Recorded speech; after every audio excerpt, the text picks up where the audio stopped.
Waouh, ça fait maintenant 1 an que je vis au Canada, 1 an que j'ai pris la décision en fait de partir de France pour aller vivre à Toronto. C'est passé tellement vite et en même temps tellement lentement, et puis avec la crise actuelle, j'ai pas vraiment l'impression d'avoir fait 1 an. L'expatriation, c'est pas tous les jours facile, encore moins au fait quand tu pars vivre seul. Même si grâce aux colocations, j'ai jamais vraiment été seule, malgré les soucis de logement que j'ai eu. It's very so good. I like it. Après le Canada, pour moi en soi, c'est pas ma première expatriation. J'ai déjà vécu 3 ans hors de France, j'ai vécu au Bénin.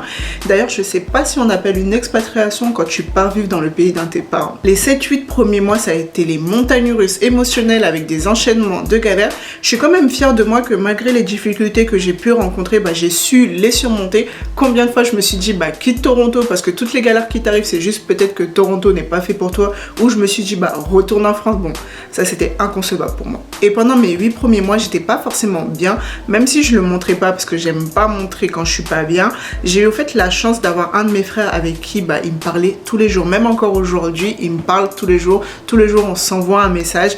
Et franchement, si j'avais pas déjà eu ce pilier là, combien de fois j'aurais sombré. Je sais même pas sûre que j'allais me relever. Mais j'ai aussi eu la chance au fait d'avoir des amis qui m'ont toujours poussé à aller de l'avant et à me motiver au fait à continuer mon aventure. Nawel, Marion, vous vous reconnaissez?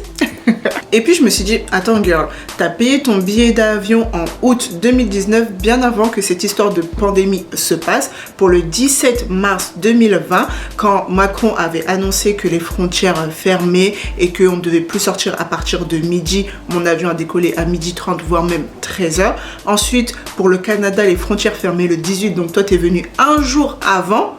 Non, c'est pas un hasard, c'est pas une coïncidence, c'est que t'as vraiment quelque chose à faire ici. Depuis que je vis au Canada, des personnes avec qui j'étais vachement proche au fait sont sorties de ma vie, et je pense entre temps aussi avoir consolidé des liens avec d'autres personnes, comme quoi c'est pas ceux avec qui tu traînais ou parlais H24 avec qui tu seras encore en contact demain. Après je me dis que c'est la vie, les gens entrent et sortent, mais chaque personne au fait rencontrée m'ont toujours apporté quelque chose qui m'a permis d'évoluer. En tout cas, mon expatriation n'a pas bien commencé, rien ne s'est passé comme je l'avais prévu, mais bon, après c'est une réalité de tous les jours, parce que si tout se passait comme on l'avait prévu, si on avait toujours tout ce qu'on veut, au fait il n'y aurait pas de challenge, il n'y aurait pas de dépassement de soi.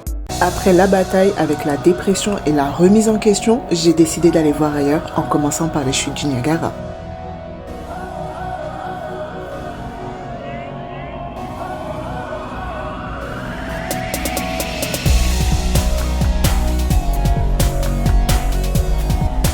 Puis par Ottawa, capitale du Canada. D'ailleurs, c'est vous qui avez choisi ma destination.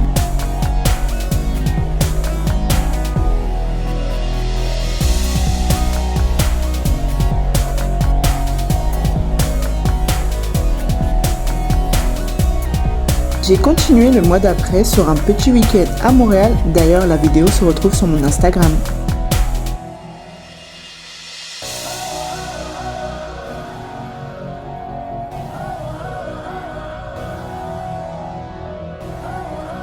J'ai profité d'une bonne journée afin d'aller à Blue Mountain.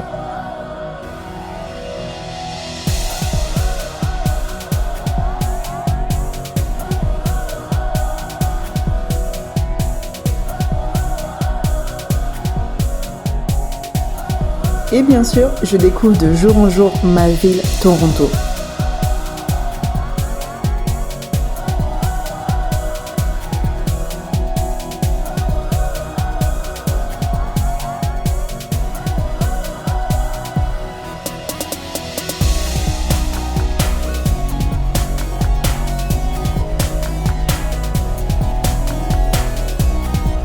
J'ai pas encore eu le temps de découvrir grand chose du Canada car Madame Coco ne me le permet pas, mais vous inquiétez pas, je ne resterai pas à ça. On m'a souvent demandé au fait pourquoi tu as choisi le Canada, pourquoi tu es parti aussi loin. Au fait j'ai choisi le Canada tout simplement je voulais m'améliorer en anglais et au fait je voulais aussi voir les opportunités qui allaient se présenter à moi. Et je me suis dit aussi si ça marche pas au niveau anglophone, à côté tu as le côté francophone, donc ça pourra éventuellement mieux marcher pour toi. Et aussi on nous a tellement bien vendu le Canada, je me suis dit pourquoi pas. Après, c'est vrai que le Canada n'était pas mon premier choix. Je voulais aller vivre soit en Angleterre, soit en Nouvelle-Zélande.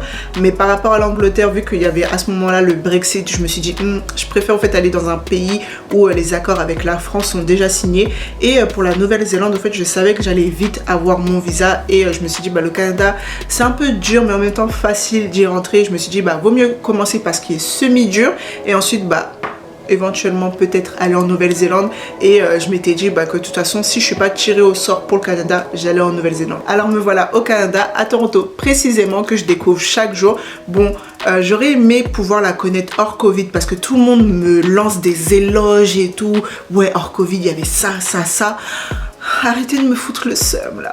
En ce moment, je sais que vous ne me voyez pas trop présente sur YouTube, mais c'est que malgré la pandémie, au fait, j'ai décidé de me lancer dans des nouveaux projets et enchaîner mes projets, le travail plus YouTube. Je vous avoue que c'est un peu chaud, plus la vie aussi sociable. Faut juste au fait que je pense que je me trouve une bonne organisation. Dans tous les cas, je serai toujours présente sur YouTube. En tout cas, aujourd'hui, je suis vachement contente au fait de m'avoir écouté, ainsi que ceux qui m'ont poussé à continuer. Je sais pas vraiment si je vais rester définitivement vivre ici au Canada parce que j'ai pas vraiment eu un gros coup de cœur pour le Canada.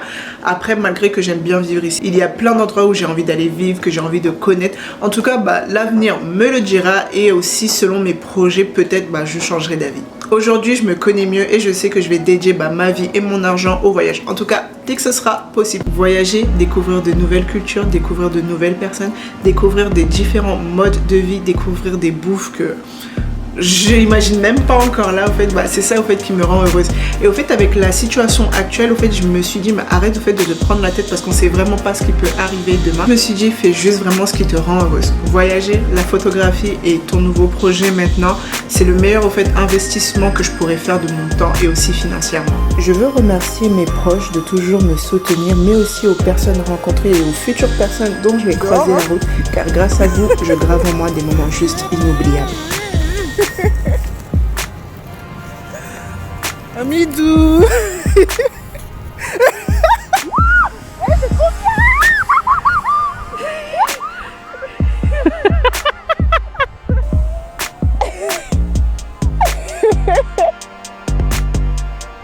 Oh, t'es pas tombé comme moi, c'est nul.